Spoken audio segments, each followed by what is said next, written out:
Good evening, baseball fans. How you doing? There was some news today, and I'm still processing the news. Not sure how I feel. Not sure if I'm bummed out or excited for the future. A little bit of both. But the Red Sox have fired Chaim Bloom. I go live tonight to give my reactions, to give my thoughts. Did the Red Sox make the right move? Let's get to it.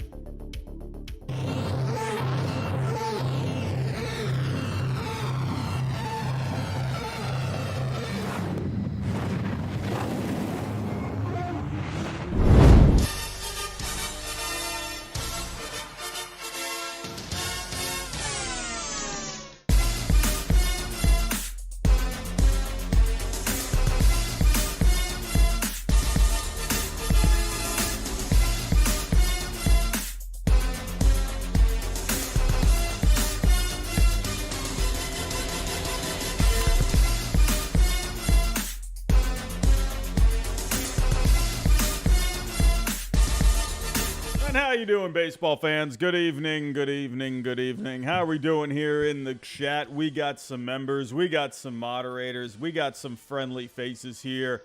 We got some sad faces all around Red Sox Nation. We got some happy faces around Red Sox Nation. You got the Chaim believers, you got Team Chaim, and then you got the Chaim hater brigade. And in the end, the Chaim haters win. The Chaim haters won. And I can understand. I can understand why this happened. I can understand why the Red Sox made this move. I can understand why everything happened the way it did. After being a Red Sox fan for how many years now? Over 25 years. I've seen many general managers come on through. I've seen Theo Epstein arrive. I've seen Theo Epstein leave in a gorilla suit. I've seen the return of Theo Epstein to win another championship after breaking the curse in 2004. I saw the disaster ending in 2011 with Theo Epstein heading to the Cubs to help them break their curse. I've seen Ben Cherington win a World Series out of nowhere. Seen Dave Dombrowski come in and just build a powerhouse of a team with the expense of the farm system, with an absolutely depleted farm system, to Chaim Bloom, to a move that I think we needed to make at the time. I think Chaim Bloom needed to be brought in. I think that was the right move. But was it the right move getting rid of him now? I'm going to give my thoughts. I'm going to break it down. I'm going to kind of go piece by piece. All right, I wrote down all my notes because I don't really want to miss anything. I'm going to kind of be a little bit structured here instead of just kind of freestyling it, which I usually do. I really wanted to be organized with this because I do have thoughts on both sides. Listen, I have been a supporter of Chaim Bloom. Why have I been a supporter of Chaim Bloom? I'm a supporter of whoever is in that chair. I'm a supporter of whoever takes the job leading the baseball operations for the Red Sox, whether that's Theo Epstein, whether that's Ben Cherington, whether that's Dave Dombrowski, whether that's Chaim Bloom. You know why? Because it's a hard job. It's a tough job. And the one thing that bothers me about the people that like to hate on Chaim Bloom is none of them could do a better job. None of them. And that's what bothers me because I understand how difficult that job has to be. And I think Chaim, in his own way, did it the best he could. And I think he did the job that he was told to do. Sure, were there mistakes along the way? Were there some misreads along the way? Sure. What general manager out there doesn't make misreads? What general manager out there doesn't make mistakes? What general manager has made a signing and that was perfect every single time. There's not one, right? There's every single one out there. General manager, president of baseball operations, every single one in the league right now has made a move that didn't work out. For Bloom, yeah, there were definitely some moves that didn't work out, but there were also some moves that worked out as well. Did it lead to a lot of winning? No, but I think the ultimate goal for the Red Sox in the end was to rebuild the farm system. 2018 was fantastic. What a ride that was. But the farm was devastated. It was depleted. It was empty. It had nothing. Your top prospect was, Brian Mata at the time? And I don't even know where Brian Mata is, right? You drafted Trey Ball in, 2015 or 2016 with the 7th pick, and I don't think Trey Ball is even in the game of baseball anymore, right? You had nothing in that farm, all right? Chaim Bloom was brought in to build that farm system back up. He did that job. Could he have done better with free agency? Absolutely, he could have. And I have my criticisms for that I'm gonna get into in a little bit. Could he have made some trades? Yeah, I definitely think you could have. So, but do I think he did a great job with the job that he was given? Yeah, I do. I do think in the end, sure, it didn't lead to a lot of winning. It led to an above expectation 2021 season, but in the end, not a lot of winning. It did lead to a foundation that was built, an infrastructure that's more solid, a farm system that is in a better place now. And personally, I think for good things to happen, and this is kind of just how I feel about life, a lot of times you got to take a step back, right? And I can understand people were frustrated. I can understand that. But I think people in Red Sox Nation, I don't know. I can understand winning is an expectation. You want to win. But I can understand both sides, right? I can understand the good things that Chaim Bloom did. I can understand the bad moves that he made, the lack of moves that he made. I can understand that too. So that's kind of my opening statement here. I'm going to dive into it, give my thoughts, break it down. Who could be the next person to lead the Red Sox baseball operations? What do the Red Sox need to do at the end of the day? It doesn't matter who steps into that role. They got to make the right moves to build a winning team again. I'm going to break down what I think personally led to the departure of Chaim Bloom. All right. Let's get to it. So, before I do get started, everyone, if you can, hit the subscribe button for me, hit the like button for me, hit the bell notification. Please hit that bell notification. I put a poll on the channel the other day asking, hey, are you getting the notifications? I had about 40% of the people vote that they were not getting the notifications. So everyone, if you can, hit that bell now. It really helps out the channel. It helps out the future of the channel as well. That way you see I go live every single time, even if it's a random night. On a Thursday night when I usually don't go live. If you can, everyone, share the stream. Share the show. And here's why. Today, I was on Twitter, and, when I first saw the news, I made a tweet today that was supposed to be just a complete joke of a tweet, and I ended up getting locked out of my account. I made a self-deprecating tweet today I thought was pretty harmless, and in the end, it got me locked out of my Twitter account. So I was unable to share the show tonight on Twitter. So if you could, for me, please go share the show on there. I can't share it myself. Everyone, tonight we are brought to you by Underdog Fantasy. Promo code is HYDE. The description, or in the description, the link is where you will find it. Click on that link to sign up, and you get a double on your first deposit up to $100. Football is back, everyone. Football is back. You got Thursday night football. You got football on Sundays, obviously. We got Monday Night Football. And of course, we got baseball as well. I'll take a look more at Underdog Fantasy here in just a little bit. But you are all here.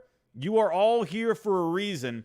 And that is to talk about, or to hear my thoughts about Chaim Bloom.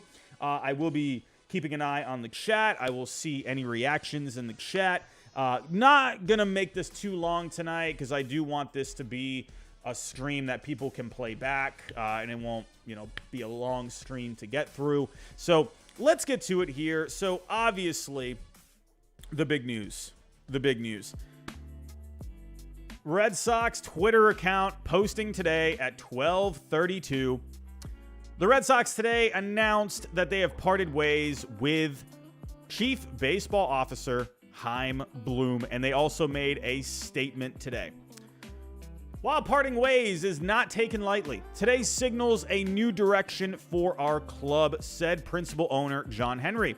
Our organization has significant expectations on the field, and while Chaim's efforts in revitalizing our baseball infrastructure have helped set the stage for the future, we will today begin a new search for new leadership. Everyone who knows Chaim has a deep appreciation and respect for the kind of person he is. His time with us will always be marked by his professionalism, integrity, and his unwavering respect for our club and its legacy. So, my initial reaction, I was absolutely stunned. I was very surprised. I was actually at work today. If you don't, I've said this like a million times, but I'm always wondering if there's someone new in the chat that doesn't know. I am a teacher full-time. I teach 4th grade, and we were actually at recess today. We were at recess when I saw the news, and I just was like, what the heck is going on right now? I couldn't believe it, because here's why. There had been some speculation over the last few days that there were some talks going on higher up in the Red Sox front office, right? Jared Carrabis, he was a guy that's been asking around, hey, do you see Bloom back next year? And Jared, the only answer that he kept getting, well, the lack of the answer he kept getting, he did not get any yeses from anyone, right? It's not that he got any no's.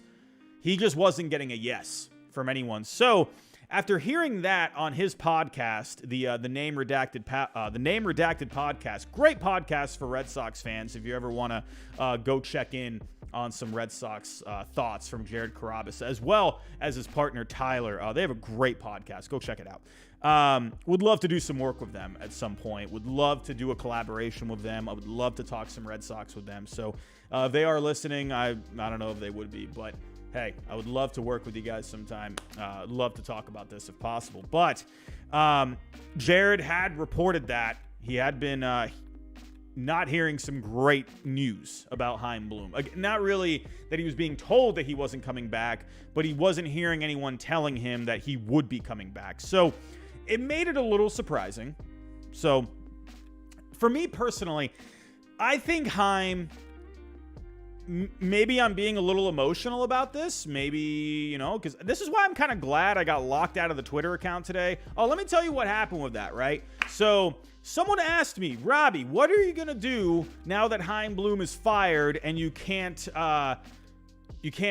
a Chaim Bloom stan anymore? I replied with, I'm probably going to go jump off a cliff. I got locked out of my Twitter for that. And I was saying that about myself. I have posted GIFs multiple times on Twitter. If something bad happened, one GIF that I always use is this guy that's in an office. He walks over to a window and he jumps out the window. I never got anything for that, but today I said about myself that I was going to jump off a cliff because Chaim Bloom got fired, and I got locked out of my Twitter account for it. So I guess no sort of bad speech even towards yourself. I guess you can't do that. So I don't know. But anyway, that's why I got locked out of my Twitter today. But I think that actually ended up being a good thing because it kind of kept me off of Twitter because Well, I was also at work, so it allowed me to focus on work instead of thinking of tweets to put out about my thoughts. So, and it gave me the day to kind of think about what was going on in my head. Emotionally speaking, I think Chaim Bloom deserved another offseason. I think with what he did with the farm, I think with the way he built it back up, and if we were to take a look here at the Baseball America rankings, they now have the number 5 farm system in all of baseball, according to Baseball America. And on Fangraphs, they value the Red Sox farm system 3rd overall. So Chaim Bloom did an absolutely amazing job with this farm system. Player development was great. Guys have been progressing in the minor leagues. We have seen more production from these players in the minor leagues. You know, draft picks have been working out. Guys like Roman Anthony really shot up there. Cedane Rafaela really shot up there in the last couple of years. Tristan Casas, obviously he was a very high draft pick. He's doing well. But hey, we've seen high draft picks before and not perform, and Casas, he's come up well. He's come up through the system and he's done very well. You're seeing Kyle Teal. He did fall into our lap just like Marcelo Meyer did. But at the end of the day, though, I'm tired of seeing those arguments from people saying, you got a birthday gift in Marcelo Meyer. Do you know how many times a guy has fallen down the board and many teams have their eyes set on a certain player and that's their guy that they pick? So the Red Sox, they probably, when Marcelo Meyer was available, they probably had their eyes on other players, but they made the decision to draft Meyer. At the end of the day, sure, he fell to you, but there's a lot of times where teams, they have a guy circled that they want, and you got to make an audible sometimes. So he made that audible. Kyle Teal fell to the Red Sox this past year in the draft. He is doing exceptionally well for the Red Sox. I can't wait for him. Farm system looks great. However, sure, I do think the Red Sox should have given him another offseason. I do think that. But I can also understand good organizations are always a step ahead. I do understand that. The teams that get ahead are the ones that stay ahead, right? Sure, could the Red Sox have given Bloom another offseason? Yeah, they could have. I do think there was an argument for him that he earned it. But I can also understand that maybe the Red Sox ownership felt, people in the organization felt that they weren't confident in Bloom in this upcoming offseason. This is a huge offseason for the Red Sox. The farm system is in place. The base is built. You have the farm now. You have the farm to build the house, right? You have put together a great farm system. Now it's time to put together the major league team. It seems like to me, maybe there was a meeting at some point over the last week or two. Maybe they sat down with Bloom, said, hey, what are you thinking for this offseason? Maybe he presented something. Maybe the Red Sox didn't like it.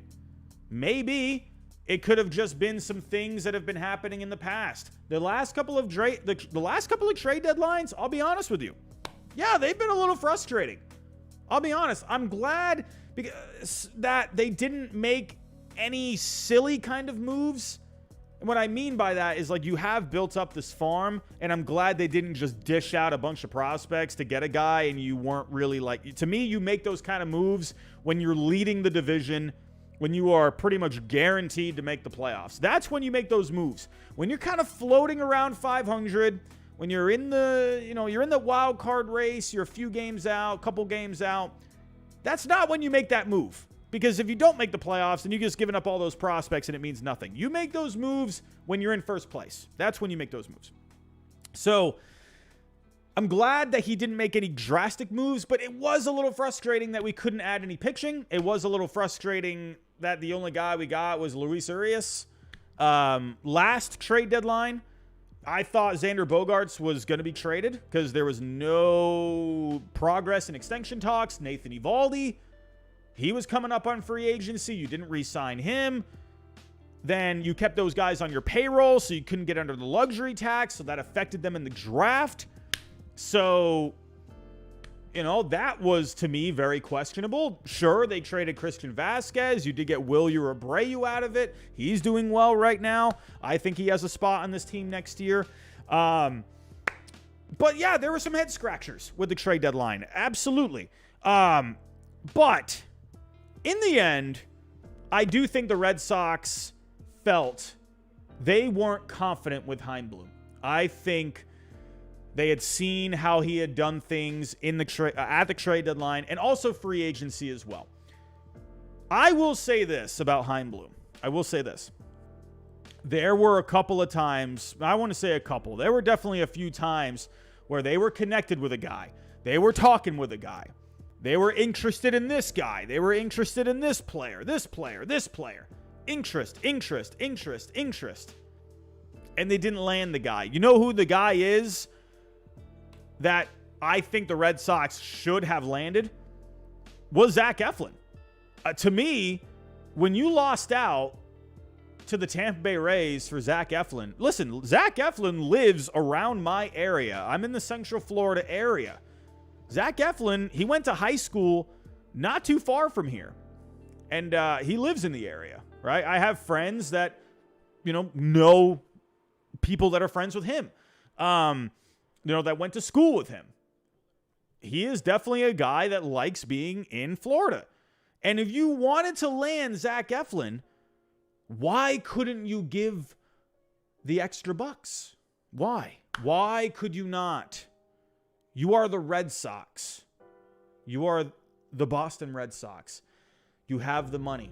And to me, if you lose out by a couple million, $5 million, I mean, come on.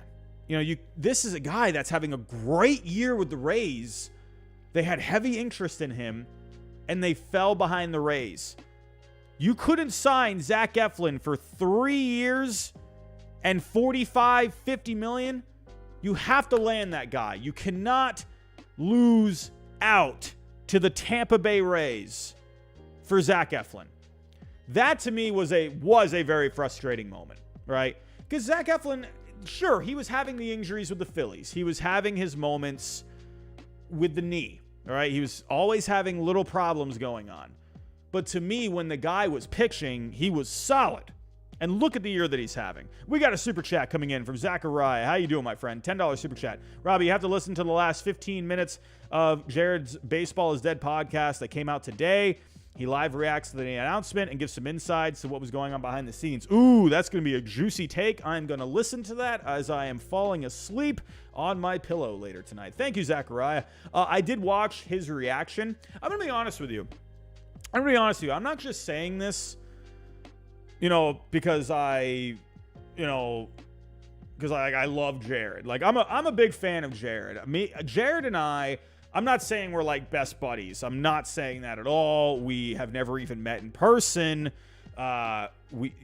He has clearly done some amazing things in the baseball community. I think he is needed in the baseball community. But I do go back a little bit with Jared. I go back to the MySpace days with him. He had the Red Sox MySpace, Sockspace, and I wrote a couple of articles. Like me and him, we used to communicate with each other back in the early days. Sockspace was a big thing at the time, and I wrote a couple of articles. Nothing crazy, a couple of blog posts, but I did communicate with him, and we follow each other on Twitter. I'm not showing off or bragging or anything. That's not what I'm saying. But my point is, Jared and I are very similar when it comes to how we feel about the Red Sox. We're both, I would like to say, level-headed, right? Because there's moves that you like and there's moves that you don't like. We're both, I would say, pretty in the middle because we've been through a lot with the Red Sox. He has obviously been through way more than me. I'm not even comparing myself to him. He was literally the governor of Red Sox Nation at one point. But I think we both are very alike when it comes to how we think about the Red Sox. We're very in the middle when it comes to things. Obviously, we want to have a winning team, but we also understand why they're making moves, at the time when they do them. We're very similar in our philosophies with the Red Sox. Yeah, sure, absolutely.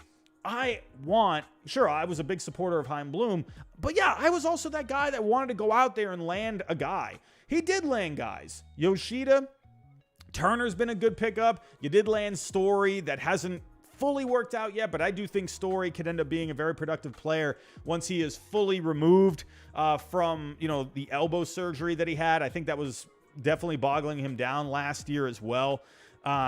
I think Story is going to end up being a decent pickup for the Red Sox, so there's still time there. He has made good moves. Yoshida, the way they were aggressive with him, I think was awesome. I loved how aggressive they were with him. They circled this guy. That was the guy they wanted, and they got him. I love that. I think, but that's why I think Bloom should have had another offseason, because he did land guys. But Jared made a good point. I did listen to Jared today he did have a short reaction, like a State of the Red Sox little video that he posted on Twitter today. And he said that there were possibly agents out there for free agents, other teams weren't a big fan of working with Chaim Bloom. I can totally see that, right? Because Chaim Bloom was a guy, he didn't pull the trigger on Zack Effin, right? He signed 3 years, $40 million. He wouldn't go 3 years, $45. He wouldn't go 3 years, $50, right?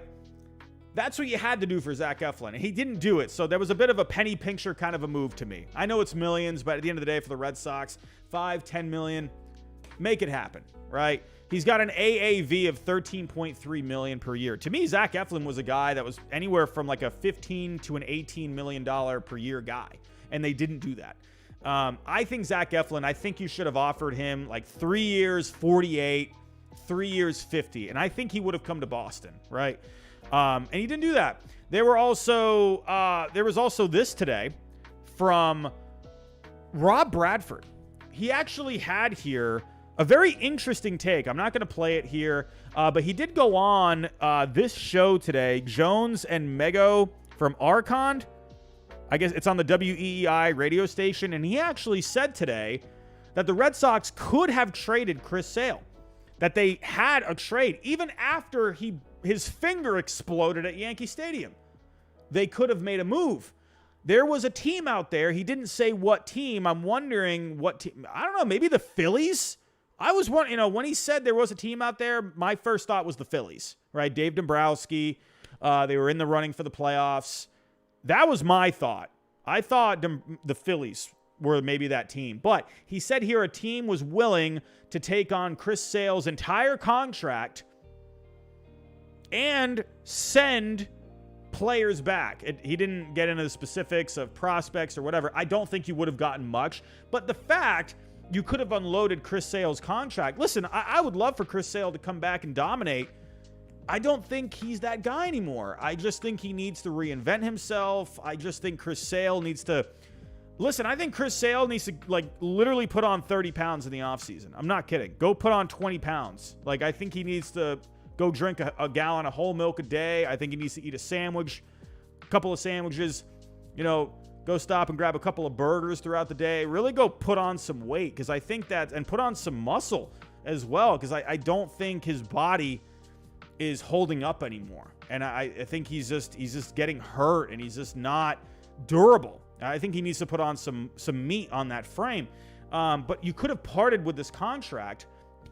And to me, with the way he was performing and the amount he was getting hurt, I think that would have been a good move to make, honestly. So the fact that Bloom, you could have gotten rid of the contract, but whatever the players were coming in return, he didn't see it as worth it. Who knows if he has all the details correct? Maybe there's something he's not hearing. I don't know. But there were definitely the lack of moves, the lack of free agent signings, the lack of trades, lack of making trades and, bringing in guys, and lack of trades to send away guys like Xander Bogaerts, like Nathan Eovaldi at last year's trade deadline. This year's trade deadline, I think there was just a lack of moves. And I think the Red Sox... I think ownership, I think they just lost patience, right? And I think they wanted to go into this offseason with a plan. And I think they wanted to go with a guy, whoever it ends up being. I think they wanted to go with a guy that knows what he's going to do, that knows what he wants, that's going to go out there and make some risks, that's going to go out there and go make some just good, solid moves as well. But you need to have a guy that's going to make the smart moves, but also take a risk, right? Go for the big move. Even if it doesn't work out, at least you made the move, right? With the Angels, hey, I kind of respected what the Angels did. In a way, it didn't work out. We always laugh at the Angels, right? But they were in the playoff race at the time of near the deadline. They were. They said, we're hanging on to Ohtani. We want to keep our chances alive to sign him. We're in the playoff race. We're going to bring in some guys. I can respect that. They went for it. Did it work out? No, it didn't, right? But at least you will look back on that and be like, you know what? At least they went for it. With Bloom, I think there was just too many times he just didn't go for it, right? And I think the reason for that, if I'm thinking psychologically, I think the reason for that is because I don't think he wanted to make the wrong move. I think he wanted to not be on the losing end, because I think he wanted to do as much good for the Red Sox as possible. I think it came from a good place. But I do think at the end of the day, when you're in a big market, you got to pull the trigger on something. You got to make a splash. And he did make some splashes. A couple. Trevor Story, Yoshida, most notably. And obviously trading Mookie Betts. I'll get to that in just a second. But when it comes to bringing in guys after that, he made a couple. But there wasn't that juicy free agent signing. There wasn't like that Aaron Judge kind of a guy, right? There wasn't that big time signing, like when David Price came in, right? When the Red Sox traded for Adrian Gonzalez, Carl Crawford. Obviously, that didn't work out. But my goodness, remember that time? Red Sox fans, remember that? Adrian Gonzalez and Carl Crawford, everyone was on cloud 9 at the time. Wow, I remember that week. It was crazy. Like, I'm thinking, whoa, the Red Sox are making moves. And but I do think also when it comes to the lack of moves, I do think ownership, I do think they kind of gave him like a certain amount to work with. I think they wanted him to stay at a certain limit when it came to spending. They didn't want him to go out and make the moves. Aaron Judge, you didn't need to bring him in. But I'm talking about like a blockbuster kind of a move that kind of worked out financially for everyone, right? Didn't put you over the luxury tax, made a blockbuster trade. I think in the end, Chaim Bloom just didn't want to make the wrong move. And I think he really wanted to just do as much good for the organization as he could, right? I think he just didn't want to mess up, right? But at the end of the day, you look at Theo Epstein, you look at some of the moves he made, he got stuff done. And that guy went out there. He traded Nomar Garciaparra. I'm sorry, but you have to have massive cojones to go make a move like that. That was a make or break kind of a move for him. He traded the icon of Boston, Nomar Garciaparra, for two guys that people were like, who the heck are these guys? For Orlando Cabrera and Doug Minkiewicz. He went out and made those moves, right? Sure, he left in the gorilla suit. He left, right, Boston. But I do think, because he was still talking with the Red Sox. Remember when they got Josh Beckett and Mike Lowell? Yeah, he wasn't like with the Red Sox at the time, but he was still talking to them. I guarantee he had his opinion in that. That was a splash, right? There were many splashes. You brought in, obviously, Daisuke Matsuzaka, who at the time was the best pitcher like of all time in Japan. Right, he's basically what Yoshinobu Yamamoto is now. Daisuke was just on another level at that time, and he was kind of like that first big guy from Japan. And the Red Sox went out there, and they got the deal done. Right? Remember they had the flight back. Everyone was trying to track the flight because they wanted Daisuke in Boston. They signed J.D. Drew. Right, that was a big move. Right, they made moves for that 2007 season. 2011 blockbuster moves. Right, And obviously Theo made those moves, and he still brought in some good prospects for the future as well. So you have to be able to make those moves, especially in this market. You can probably get away with that in Pittsburgh. You can get away with that in, Cleveland. Smaller markets, yeah, that works. But when it comes to a big-time market in Boston, that's not going to work. Tom Amiano, how you doing? $9.99. If his only mandate was to build the farm, he gets an A+. I agree. But he also had to build a competitive team, and he didn't really do that. Now he would be remembered as the guy who traded Mookie and let X go. You know what? Let me give you my thoughts on that. Let me give you my thoughts, Tom. That's a great super chat. Let's talk about that. I honestly think right now that is what people think. Chaim Bloom, he traded Mookie. He let Xander Bogaerts go. Listen, I'm completely okay with Xander Bogaerts going. Sorry, I was completely okay with it. His advanced numbers were going down over the last couple of years. Hasn't had a great year with the Padres this year. He really relied on Fenway Park and to me, I don't think he was the best possible shortstop out there. And for the amount of years that he got on that deal, I am completely okay with Xander Bogaerts going. I don't think it was financially the right move to bring him back. If he came back on maybe like a 5-year deal, 6-year deal, sure, I would have been okay with that. But yeah, the Mookie Betts trade, let's talk about that. So I talked about why did this happen, right? I've given a couple of reasons. At the end of the day, the Red Sox, they want to win, right? They've made the playoffs once, right? No one expected that. They finished basically last place every other year, right? It has not been a successful organization when it comes to winning, all right? So obviously, you got to win in Boston. I get that, right? And the Red Sox, I think, wanted to stay a step ahead, right? And I don't think they were confident. I think Chaim Bloom, he's been pinching pennies. He hasn't pulled the trigger on trades. There's a lot more trades and deals that he could have made, and he didn't do it, right? The Sale trade I talked about, he was outbid for Zack Effin. There were some other free agents out there he didn't get. But let's talk about ownership, right? And this is going to tie into the Mookie Betts thing, right?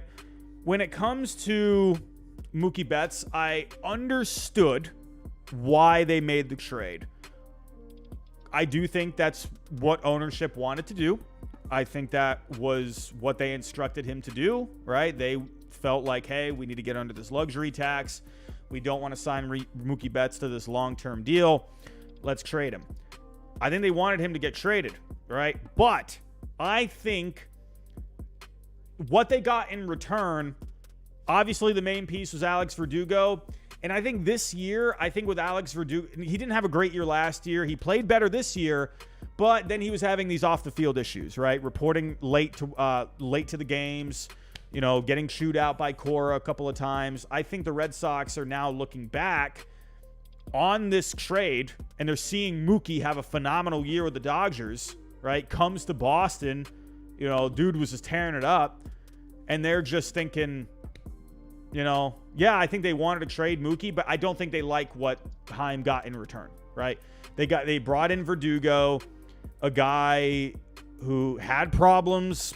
He had some off-the-field issues with the Dodgers at the time. Remember, he talked about it in the spring training when he came over. And, that was kind of whatever. That kind of went away. And then, he had the issues this year. But I think in the end, the Red Sox look back at that deal. They wanted it to happen, but I don't think obviously it looks bad on the Red Sox, right? And I'm going to get into this too. Where John Henry has a massive ego. Let's all be real about that. He has a massive ego. The guy's a billionaire.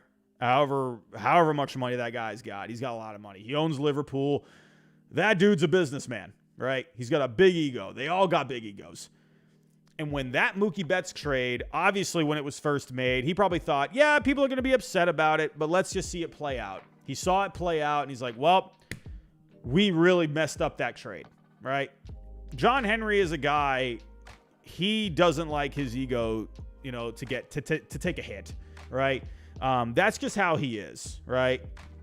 And remember, go back to winter weekend, right? Go back to winter weekend this past offseason, right?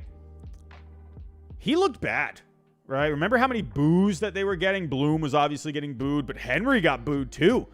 I know for a fact that and Jared Carabas was asking him some tough questions, right? And Henry, he was sitting there, and this dude was not looking great, right? People were booing him. That clearly, I think that got to him, right? I think he almost, and maybe I'm thinking about this, maybe overthinking about this. I think he didn't like that. And I personally think that Bloom I think he's looking at Bloom as the scapegoat for that, right? He thought, man, I'm getting booed here. I've brought World Series to the multiple World Series to this organization. I've spent money on this organization. I've done good for this organization, and I'm getting booed. That's not my fault.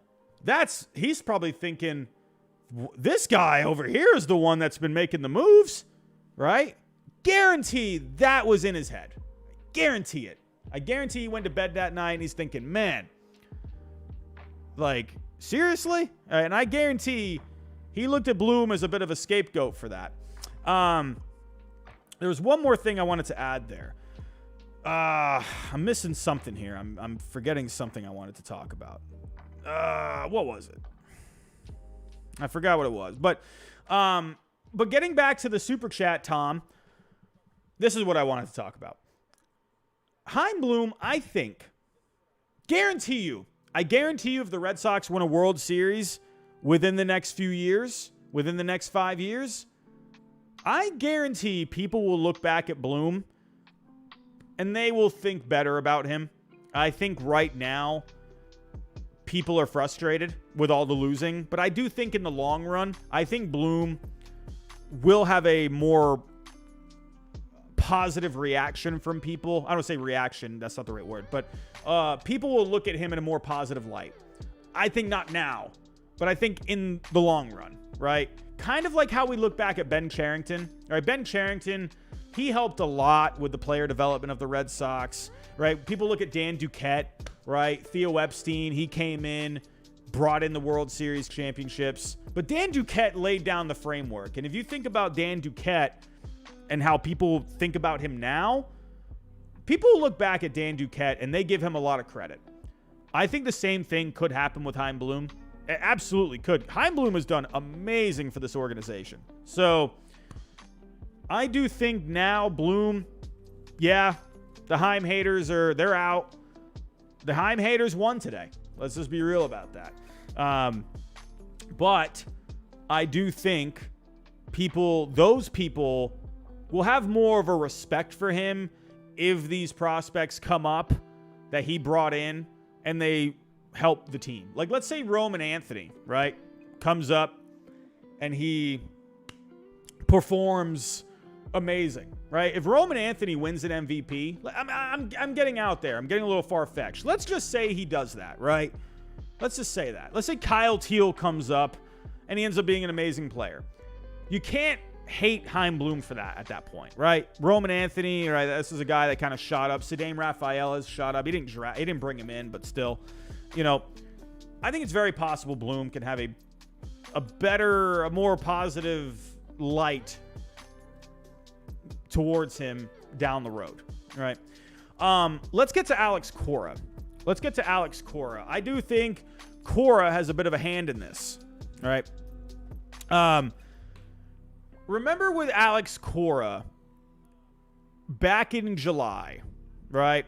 Right around the trade deadline. I think this was, when was it? July 19th. It was a little bit before the trade deadline. Alex Cora made these comments. Also, these scores down below, I am so sorry. These scores are not updated. I'm sorry about that. Dang, I always forget to do that. Let me update that real quick.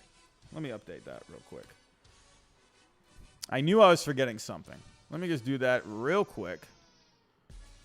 That way it's the accurate scores. Here we go. 1 second, everyone. I apologize. I just don't want the wrong scores on the screen because those are from the other day. What do we got?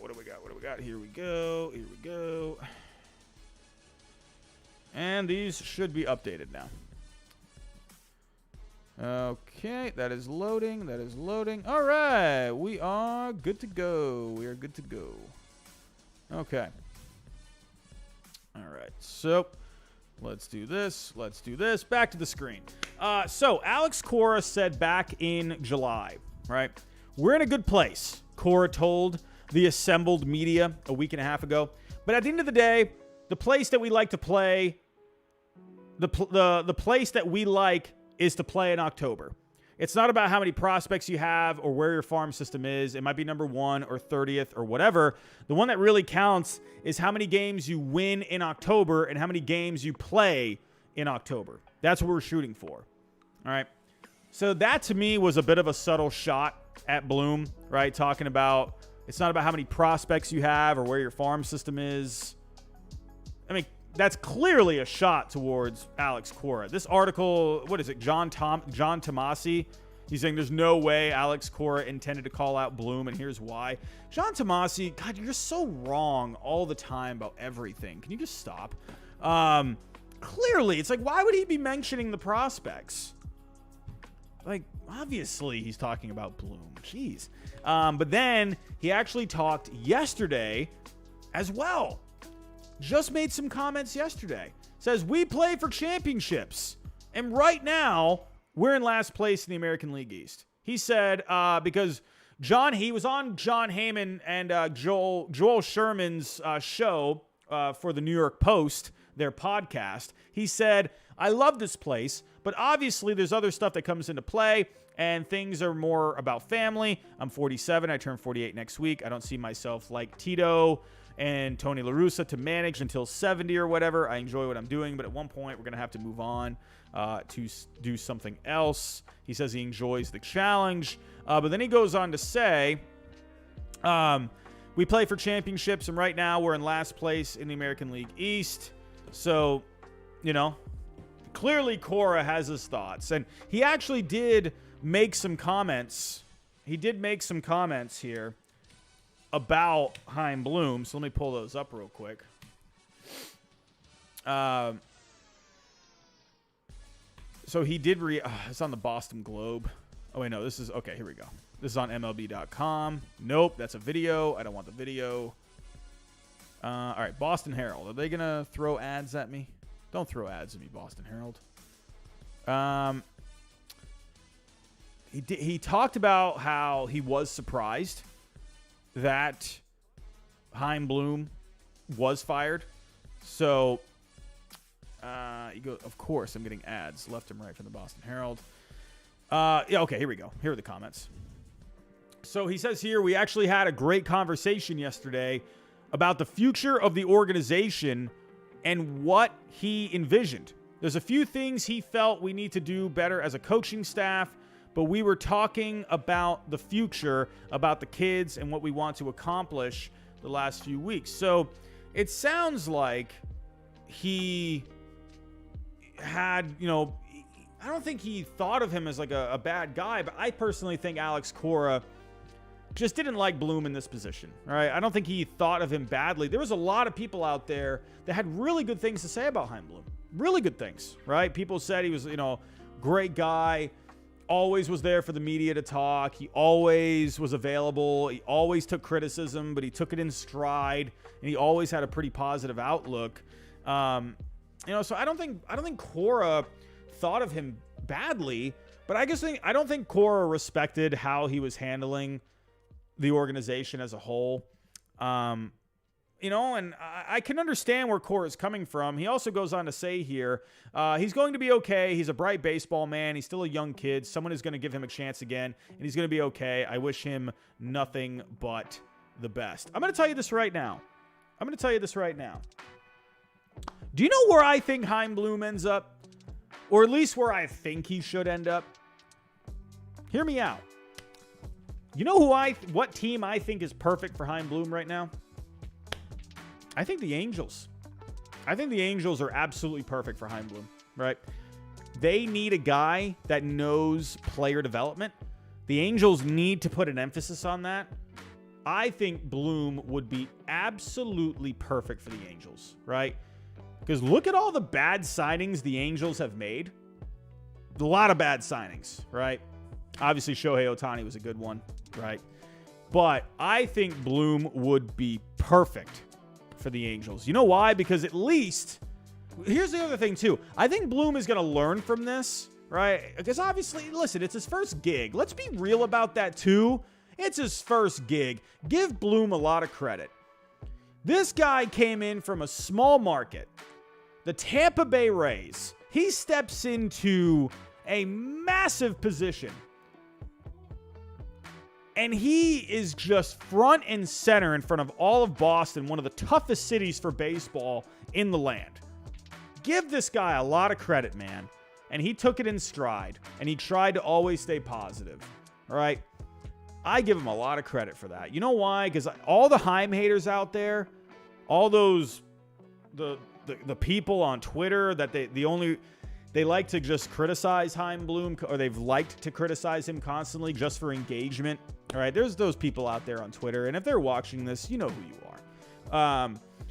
But none of those guys could do what he did. None of them, right? And it's crazy. Like, you know, I get it. You know, yeah, you're a fan of the team. You have your opinions, but you couldn't do what he did. You couldn't do anything that he did. No, I couldn't do what he did, right? Just at least to step into that position. He handled it. He handled it with class. I give him a lot of credit, man. And I think a lot of people should. Let's get to the super chat here. Kroll, $5 super chat. Hey, Robbie. I'm from the CFL area. APK. I'm sorry. I'm not sure what you're saying here. To be exact, APK. I feel like I know what you're saying. I feel like I know what you're saying, but I'm not quite sure. To be exact, love the videos, and I don't know how I feel about Chaim. Hey, thank you, man. I appreciate your support. I don't know how I feel about Chaim. You know, I think there are some people with that thought process right now. Yeah, you know, I can see where some people are still processing it. Jimmy Jets, if you can't handle the job, don't take it. Why can't you take it? What do you mean? Like, if you can't handle the job, don't take it. I mean, the guy went for it, right? He took a job that not a lot of people would have the cojones to take. He went for it. He thought he could handle it. What are you talking about? If you can't handle the job, don't take it. I think he made a massive move, a very big move for himself to take that job. I don't think a lot of people would have the confidence to take that job. I give him credit for taking the job. If he can't handle the job, he thought he could handle it, and in the end, he did a great job in a lot of ways. Sorry, I don't agree with that comment. I don't know what you're saying. I don't know what you're saying. I don't know. Anyway, I give him a lot of credit. But back to Cora. I wonder, I'll be honest, like, ownership loves Alex Cora. He definitely has his thoughts, right? He definitely has his opinions that ownership, I definitely think they highly respect. Obviously, they love Alex Cora. He's been a big part of that organization. I definitely think I don't know. If I'm a betting man, I know he said today, I'm surprised he got let go. I bet there was a conversation at one point. Ownership talked to Cora. Hey, you know, what are you thinking here? You know, what do you think? It's not like they just kind of made this decision on a whim. I guarantee they talked to a lot of people. They talked to all the baseball operations people. I guarantee they got Cora's opinion at some point. We see, you know, the comments that Cora made back in July. We just saw the comments that he made recently. You know, I think Cora had his opinions in this. I think he probably didn't think Chaim was going to get fired, right? I think he probably thought, you know, maybe there's a chance, right? But he just gave his honest opinion, and I think the Red Sox listened to it, right? I'm speculating. I don't know if that happened, right? That's my guess, right? Because they respect Cora in that organization. As for Cora, now let's talk about some candidates that could replace Chaim Bloom, right? Let's talk about some candidates, right? Chaim Bloom is gone. Hey, it is what it is. Whether you supported Chaim Bloom, whether you didn't support him, whatever. Now we can all move on to the future, right? What I personally think, I don't think the Red Sox should go back to like a Dave Dombrowski type. I think they need to really go with a guy that's going to make the moves, right? But also still makes smart moves at the same time, right? I don't think they're going to go the complete opposite way again. Remember, they went from Theo. I think they want another Theo kind of a guy, right? A guy that's going to bring in the prospects. He's going to draft well. He's going to bring in the international free agents, right? The international prospects. But he's also going to make the big moves, right? And I think the Red Sox, it almost feels like this is their philosophy, right? They lean one way for a few years, and then they go back, right? Then they go back, and then they go back again, right? It's like a pendulum, right? They always seem to go back and forth. I personally think the Red Sox are going to aim more towards the middle at this point. So I don't think they're going to, remember they were connected with David Stearns? They were popping up there when The Athletic came out with an article not too long ago, that it was looking like the Mets, it wasn't The Athletic. It was Bob Nightingale, right? He said that the Red Sox had, maybe made a phone call or something like that. And I don't know, that to me felt weird. I know David Stearns has, he had success with Milwaukee. But listen, remember they traded away Josh Hader, man, and that didn't work out. It was kind of a panic move, and it didn't really work out for them. And so, anyway, he had made some good moves there too, but I felt like almost like you're bringing in the same guy.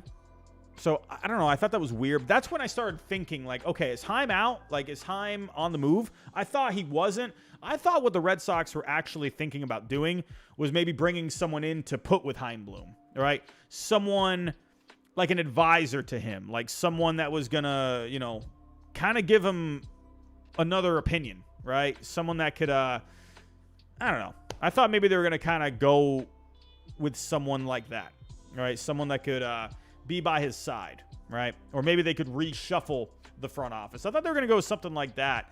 But obviously now it makes sense, right? Why they gave David Stearns a call. Now it makes complete sense. But I think with the Red Sox, Sam Kennedy, he did say that the Red Sox, they're going to take their time with this. Remember, when they fired Dombrowski, they fired him, I believe, in September. I think September 9th. And then I think they brought in Chaim a little over a month after that, right? I think a month and a half, around that time. I think they bring someone in. They'll have an idea of who they want by the World Series. They have to get this right? Because I think it's very possible you could look back and maybe it could end up backfiring on them. They have to bring in a guy, I personally think, that is going to focus on player development, but also be able to make those moves, right? So I have a couple of guys, right? The first guy that comes to mind, right? The first guy that comes to mind is Chris Antonetti on the Guardians, right? It seems like the Guardians, they are in a bit of a transition, right? Terry Francona is going to be retiring, most likely. And I almost, Chris Antonetti, he's been there for a while, right? Here's a fun fact, right? Let me show you something here. Let me go back. So if we were to go to the teams that have the most wins since 2016, let me actually show you something. You might be surprised. So going back to 2016, those are player stats. Let me go to team stats. So since 2016, after Chris Antonetti was brought into Cleveland, remember Chris Antonetti with the Indians at the time and now the Guardians, they have always worked with a small payroll, right? So Chris Antonetti knows how to operate with a small payroll, right? Obviously, the Red Sox have a big payroll. But if you go back to 2016, they are fourth in wins since that time, since he was named the president of baseball operations. Did you know that? Fourth in wins. It's crazy. So I do think Chris Antonetti could be a guy. Absolutely, just because he has had success where he fits that Chaim Bloom mold, but he has had the success, right? And it makes me wonder, because he has made moves, right? He's definitely made some moves over the past. Remember, he traded for Trevor Bauer back then. Obviously, player development has gone really well for Cleveland over the years. He's made some free agent signings here and there. He made a couple of splashier moves this past offseason. He brought in Josh Bell. They spent more money than you would think they would. And, but he has brought in guys. Remember Edwin Encarnacion? They signed him at one point. That was a big deal at the time. What was that, like a 4-year, $60 million contract or something like that? Or 4 years, 80? I can't remember. It was, that was a big contract for them at the time. And so he has had success with Cleveland, right? And working with a small payroll. So I wonder if that's going to be the number one target for the Red Sox. That's just my thought process. So, but to me, I'm looking for a guy that I'm looking at player development, right, as a big thing. Because I think the Red Sox, they don't want to go all the way back the other way where they just trade away all the prospects and bring in these great players. I don't think they want to do that. I think they want to keep the foundation, right? Because it's like, what was the point of over the last 3-4 years? I think they want to hang on to that, and they want to bring in a guy that's going to keep that going, but also a guy that's going to be able to make the moves as well. So I think they're going to look towards big market teams. So I think you got to look at the Dodgers first off, right? You look at Brandon Gomes. He's the current general manager, right? So he's obviously not the head guy. It's Andrew Friedman. But Brandon Gomes is a guy that I think is very possible. The Dodgers, they are amazing when it comes to player development, right? And obviously, they go out there and they spend the big bucks as well. To me, I think Brandon Gomes is a guy that's very likely, right? If he were to be the head guy, to me, I think Brandon Gomes is very possible. You can go to the Phillies, right? Dave Dombrowski went to the Phillies, right? Dave Dombrowski, this is a guy, obviously, that helped the Red Sox win a World Series. He's had tons of experience, obviously. But the guy under him, right? The guy under him, where is he? Where is Mr. Sam Fold? Or he used to be. Oh, shoot. I think I pulled up the wrong thing. But Sam Fold, right? Sam Fold used to be with the... oh, no, he is the current general manager. So why wasn't he popping up here? I was about to say, did he leave? Where is Sam Fold? Oh, he's right there. What the heck am I doing? Jesus, I'm blind as a bat. But Sam Fold, right? So he's been under Dave Dombrowski here for a little bit. He's been learning from him. Could this be a guy, right? Why not, right? The Phillies, they don't have one of the best farms right now. They got a couple of pieces there. But maybe this is a guy, right? He has those, the Northeast connection, right? So Sam Fold used to live in that area. So I wonder if that's very, a possibility, right? So those, to me, when it comes to the outside, they've also been talking about the GM for the Oakland A's. I don't know about that. Come on, like Oakland? I don't know. Like, to me, I want to bring in a guy that has experience in a big market. So I would say, in my opinion, if I were to rank these three guys, I would actually, but then again, I also wonder, do they want to give the keys to a guy that's going to be stepping into a position that's leading the organization, right? So I would actually go with Chris Antonetti as the number one choice. I'd go Brandon Gomes, number 2. And then I would go Sam Fold, number 3. However, you know what guy I think could end up being the guy? I know it's speculating. I'm not really, making the biggest hot take here. So this isn't really anything that's like groundbreaking. People have made this, they have made this suggestion, right? And it's some people out there are reporting that, Buster Olney was saying that he could end up being the guy. Alex Cora. Honestly, why not? Why not Alex Cora? I think it's very possible he could be the guy. He has stated many times, all right, that he wants to work in front offices. He was asked about this whole thing, right? About maybe taking over. He did make some comments today. He did make some comments. Let me actually go pull up those comments if my internet would like to load. Goodness gracious. I swear. I got to get one of these like gaming computers. You know what I mean? Oh my goodness. My computer is killing me right now. But he did go on to say, I'd have to find the comments. I don't want to like spend a whole ton of time trying to find it. But he did make comments today saying, you know, when asked, you know, could he end up being the next guy? He said that was for the future. He didn't say no, right? I always find that weird when a guy doesn't say no. He didn't say no. He did say it was for the future. He didn't say when, because last time I checked, tomorrow morning is the future. Next week is the future. A month from now is the future. Here's what I think is going to happen. I think the Red Sox, they're going to go make some calls. I think they're going to call Chris Antonetti. I think they're going to call Brandon Gomes. I think they could make a phone call to Sam Fold. I think they're going to go, you know, they're going to call some other guys out there. You know, maybe James Click, possibly. He used to be with the Astros, with the Blue Jays now. I think they're going to keep Alex Cora in their back pocket. To me, that could be the guy maybe they're thinking about. But Sam Kennedy did make some comments today saying that they are going to make a very extensive search, right? They're going to take their time with this. They're going to be thorough with it. I'm paraphrasing it.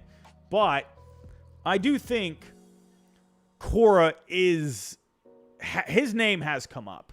I definitely think so because he wants to work in front offices. He knows the organization, right? He was the general manager for Team Puerto Rico for the World Baseball Classic. I mean, I'm not sure how much weight that actually has, but to me, I think the Red Sox, they want to go into a direction of winning. Alex Cora has said many times it's about winning championships. I think if you name Cora the guy, he can bring in a guy that's going to kind of be there for him. He could also name his own manager, right? Because you also have to think, too, you got to think as well, if you're bringing in someone from the outside, like a Brandon Gomes, right? Usually those guys, they like to name their managers, right? They like to name their own coaching staff. And he's coming in, and it almost feels kind of weird because, you know, Cora's there, right? It's happened obviously before, right?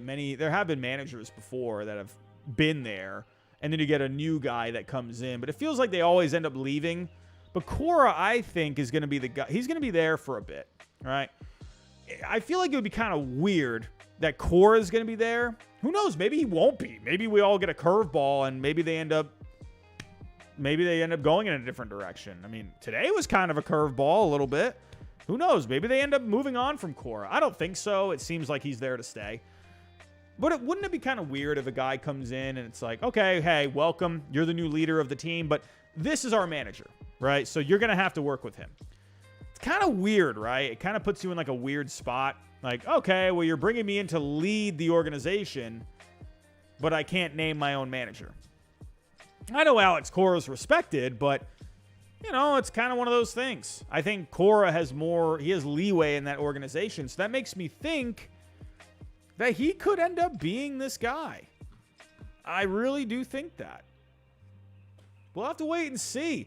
But like I said, I do think they make some calls, they have some interviews. If they're not really sold on a guy, I think this could end up being the guy. All right. He can name his own manager. And let's also say this too. The Red Sox, they like the publicity, right? Here's the one thing with the Red Sox. They are obsessed with public relations. They are. Say what you will. They are obsessed with public relations, right? They would love to make a splashy move like this. Don't even tell me that they wouldn't. They absolutely would be like, they would love to make this tweet. Alex Cora is our new president of baseball operations. Look at what the Celtics did. Look at what the Celtics did. They did it with Brad Stevens. Maybe they got inspiration from that. The Celtics, they had Brad Stevens as the head coach. They made him the president of basketball operations. It's been done.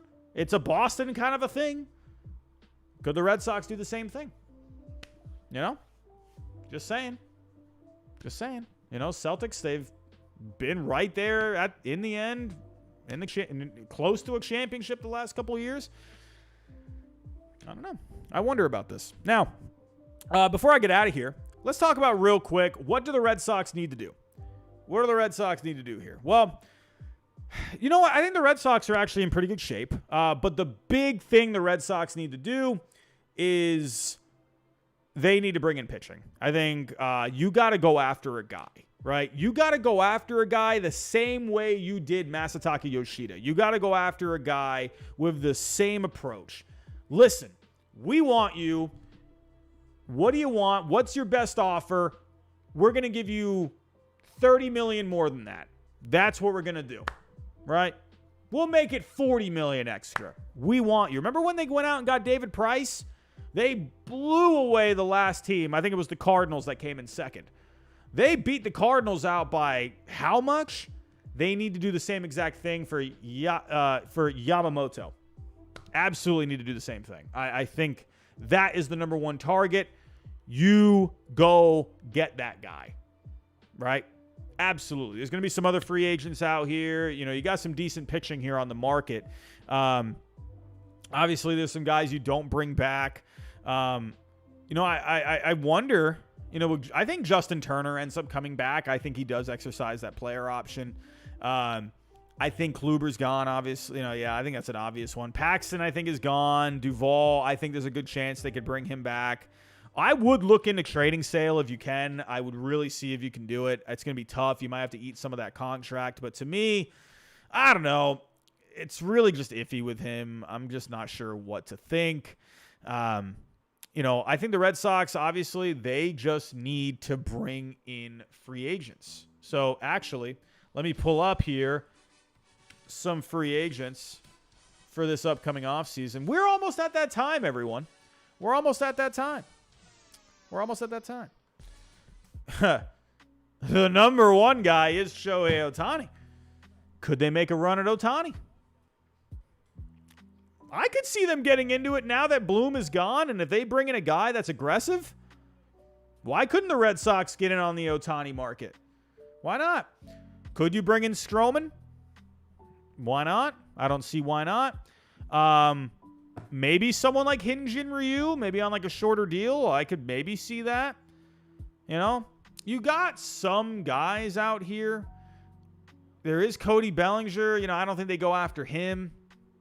You know, I think there's a possibility they can make some trades too. You know, I think Verdugo is a guy. I think Verdugo's gone, to be honest with you. I think Verdugo is going to get traded. I think they're going to use him for pitching, whether that's a starter or a reliever. I do think he's gone. I think there was too many times this year where he was late, and I guarantee there was more times where we didn't hear about something.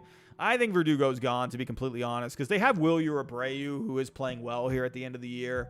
I do think Verdugo is gone, personally. Yeah, I think they're going to move on from him. You know, there are guys, you know, you could maybe bring in some guys that could fill in for the rotation, but I think Yamamoto is absolutely the guy you need to go after, right? That needs to be the number one target. Ohtani is interesting. Listen, with the new direction that the Red Sox want to go in, oh, Kroll. I thought that's what you meant. I thought that's what you meant. That's when I saw the acronym. I was like, I thought that's what you meant. So yeah, I'm kind of nearby there. I'm like, I'm not too far from there. Not too far. But now that ownership wants to go in a more aggressive manner to improve the major league club, I think it's very possible they could have a meeting with Ohtani. I do. So We'll have to wait and see. Night Owl 1978. How you doing? Red Sox. Robbie should do a Red Sox rebuild on MLB The Show. That would be fun. So everyone, I'm actually bringing back my How to Fix series. I actually have the How to Fix the Angels video ready. I was going to upload that tonight, but because I went live tonight, I'm going to hold off on it until tomorrow. So stay tuned for that tomorrow. Either tomorrow or Saturday, right? Saturday, I had a video planned. I was going to work on that tonight, but because this happened, it might push me back a day. So look out for the How to Fix the Angels tomorrow night or Saturday night. I wanted to do the most underrated player for each team for this Saturday, but I don't know if I'm going to be able to get that done. It's possible. I just need to I need to really get going on it. And I have work tomorrow, so but I see ghosts. What did Red Sox stats say? Let's see. What did they say?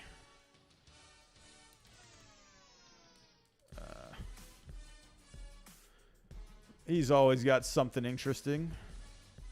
Here we go. All right, so he's got something here. McDaniel on ESPN. All right, so let's see what he had to say here. Is this the tweet? I see ghosts. From where I stand, the Red Sox ownership asked Bloom to come in and do the nearly impossible, walk into a not great situation and make it a great one under pressure and immediately in the most competitive division, and he merely did solidly instead of delivering a miracle. Running the Red Sox under owner John Henry is a job that demands more win titles or pack your bags than any other club in baseball. It's a level of expectation you don't only see from an insecure English Premier club or the most ruthless SEC football program. Even the Yankees, 0 titles in 14 years, but the same general manager the whole time. I will actually say this. A lot of people dog on the Yankees, for not parting with Brian Cashman. I do think they should have moved on from Brian Cashman, but I can respect the fact that he is like family there, and I can appreciate that, right? Yeah, is it maybe the best move baseball-wise? Probably not. I think they need to go in a different direction, but I can respect the fact that, they have treated him like family. We'll make decisions based on a consistent plan of the process more than results. That's the prerogative of the owners, as is the payroll, but it can make for a negative long-term association with the club. There's no doubt Red Sox fans demand results, and there's some merit to finding the correct head of baseball ops as soon as you think it's not the one you currently employ.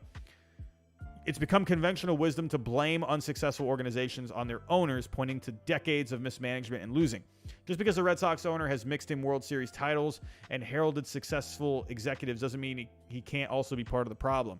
In my view, Henry's bar for executive performance and whipsaw strategy shifts for the last decade have become a barrier to sustain success of the Red Sox. Now the question becomes, which baseball executive would walk into the situation next? That is a good question, all right? Listen, that's a fair question. Fair question. Jim, how you doing?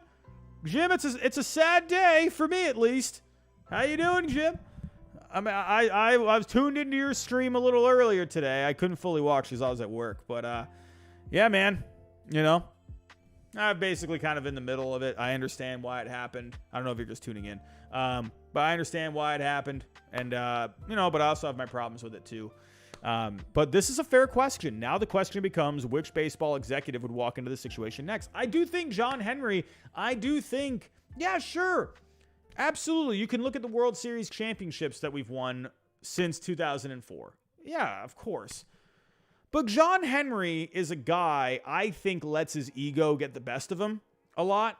The whole John Lester thing, the whole Terry Francona thing.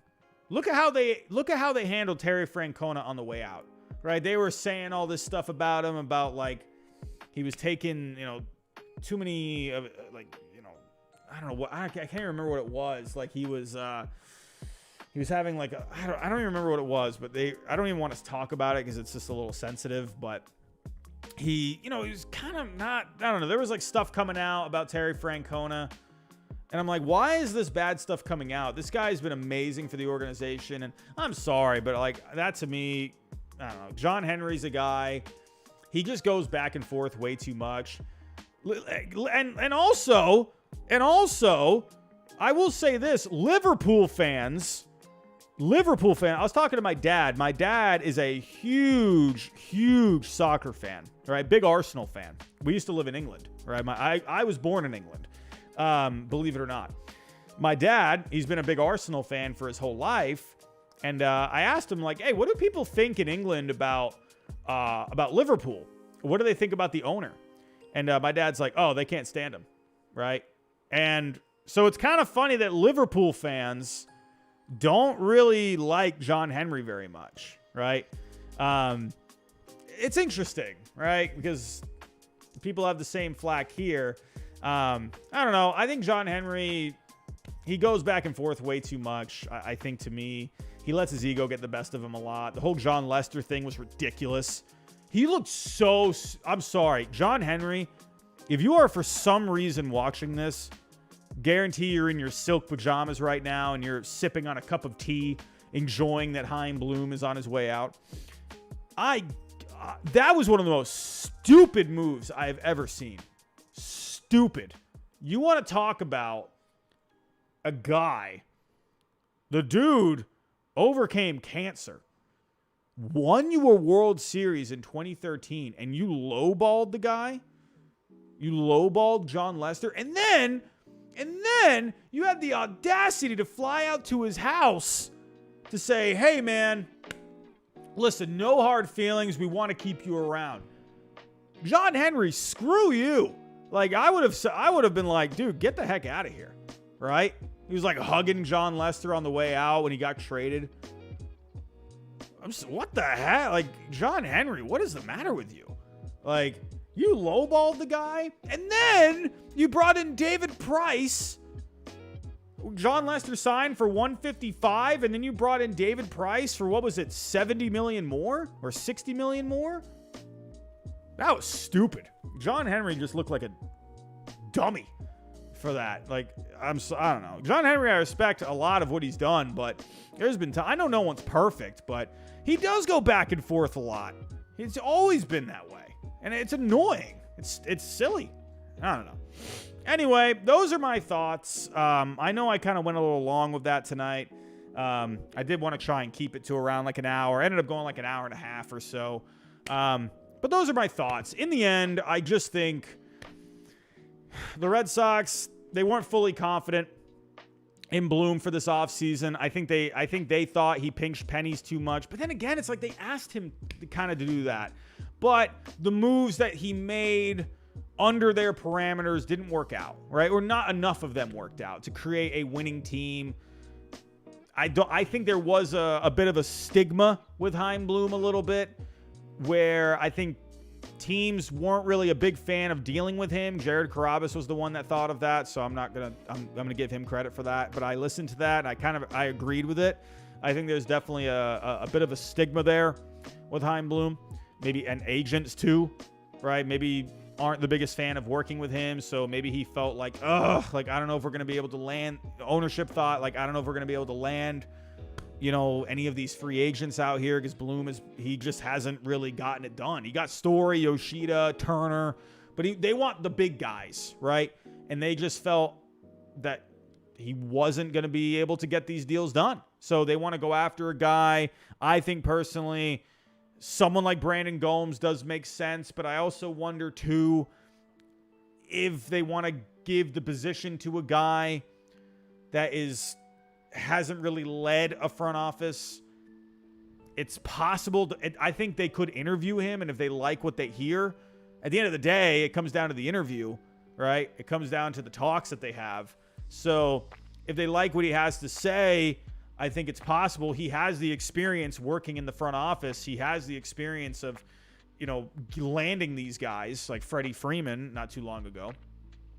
Say what you will about Trevor Bauer, but they landed Trevor Bauer, who was a big free agent at the time. So he's used to this big market. So I could see him as a possibility. Or they could go with Chris Antonetti, who he is the baseball op guy with Cleveland right now. So, would they be able to get him to come to Boston? I don't know about that. but it does feel like maybe they're turning the page in Cleveland with Terry Francona on the way out. He has been there for a little while. He's been there for 8 years now.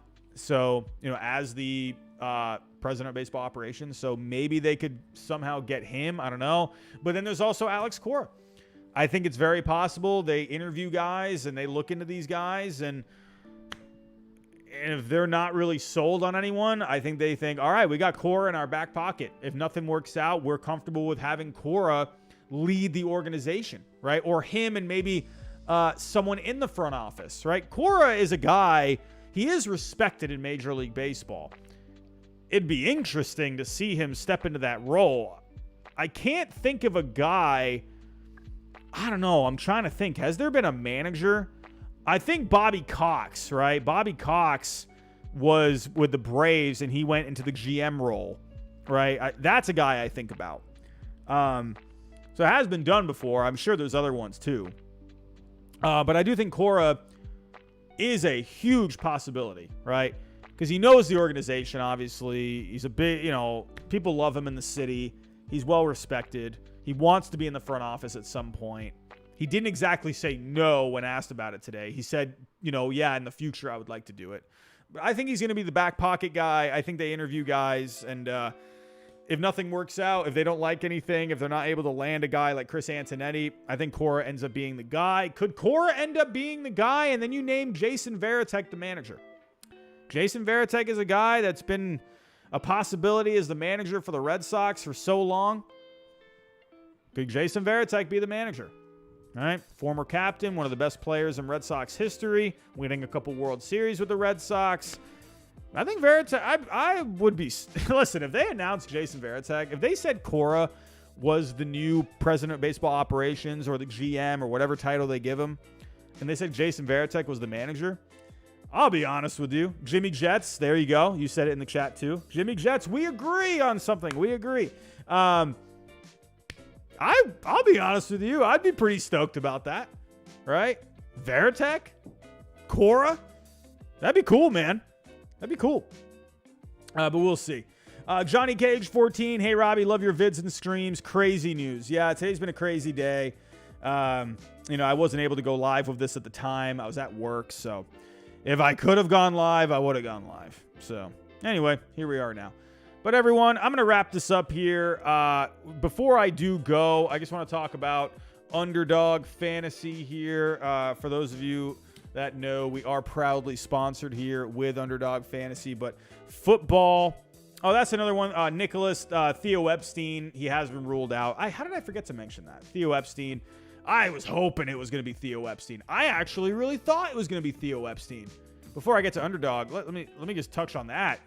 I really thought it could have been Theo Epstein. Could you imagine if Theo Epstein was announced as the guy? Oh my God. I wouldn't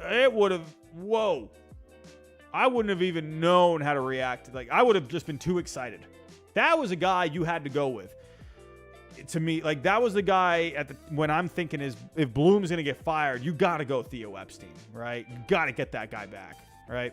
That would have been awesome. I'm not going to lie. But Sam Kennedy did say that he's not going to be the guy. So Jared Carabas, he tweeted out okay, well then what are we doing here, right? Because he wanted Theo back too. But getting back to Underdog, here is our sponsor for today. Underdog Fantasy. It's a great time, to go make some bets. It's football season. I know we talk baseball on here, but seriously, they are huge on football. I know a lot of you are football fans too, but they got a ton of different games.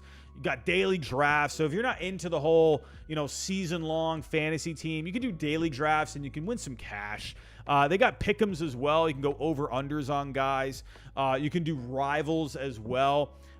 So, you can go between two different quarterbacks. I don't know why this isn't loading. Oh my goodness. I got to get a new computer. But for instance, the featured pick'em, Kirk Cousins right now, you can also do pick'ems in games too, right? So the game is going on right now. Minnesota is down 27-21, but Kirk Cousins currently has 284 yards. You could go higher, lower on him, to get over 304.5. So you could make in-game bets. But basically per game, you got a bunch of different players, right, where you can go over under on certain stats. So you got the weekend coming up, a ton of games, ton of action this weekend. And like I said, you got rivals too, where if we go check out some of these different rivals, right, we're to check out some NFL rivals. So like passing yards, we got the Jaguars on the Chiefs this weekend. Trevor Lawrence against Patrick Mahomes. Who's going to get more passing yards, right? And then obviously for baseball, right? Obviously for baseball. This is a baseball channel. So for the higher lowers right now, my goodness, my computer is absolutely killing me. So if we go to MLB, so you got daily drafts for this as well. I've already won myself a few bucks. I'm not just saying that to try and get you guys to click the link in the description, but I'm just saying. But for MLB, they got daily pick'ems, right? Aaron Judge tomorrow night. Is he going to get more than 8 fantasy points? Gleyber Torres, 7.5. Johan Oviedo starting against the Yankees. Is he going to get more than 6 strikeouts? You got Brian Reynolds. Is he going to get higher than half a single, lower than half a single? Right? So there's a whole bunch of different ways to play this. You know, Braves, Marlins, you know.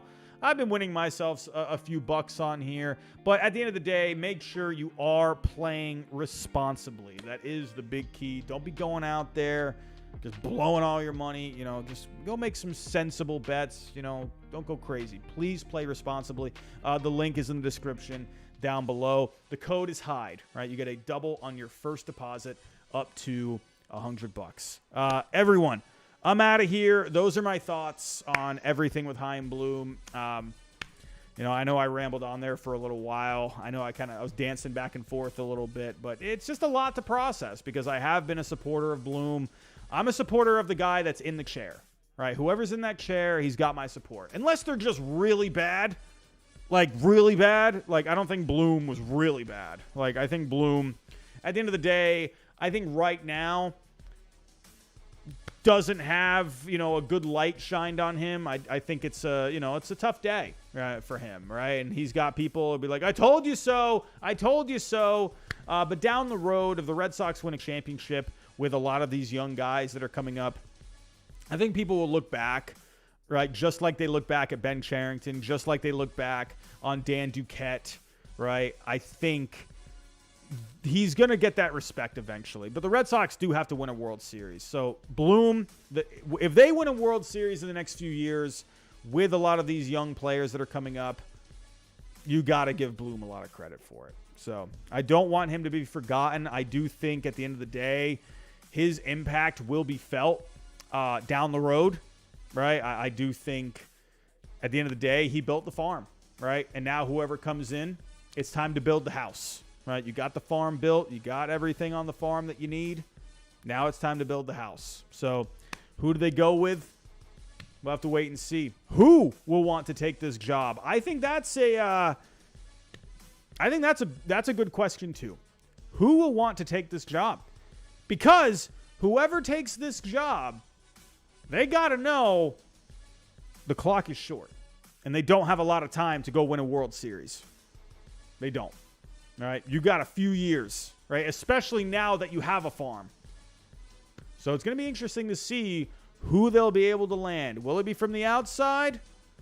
Or could it be from within? Could it be the guy that's on the bench right now managing the Red Sox, Alex Cora? I think that's a big possibility. We'll have to wait and see. Everyone, I'm out of here. Thank you for watching here tonight. If you are just coming in, go rewind. Go watch all of my potato head thoughts and go listen to what I had to say.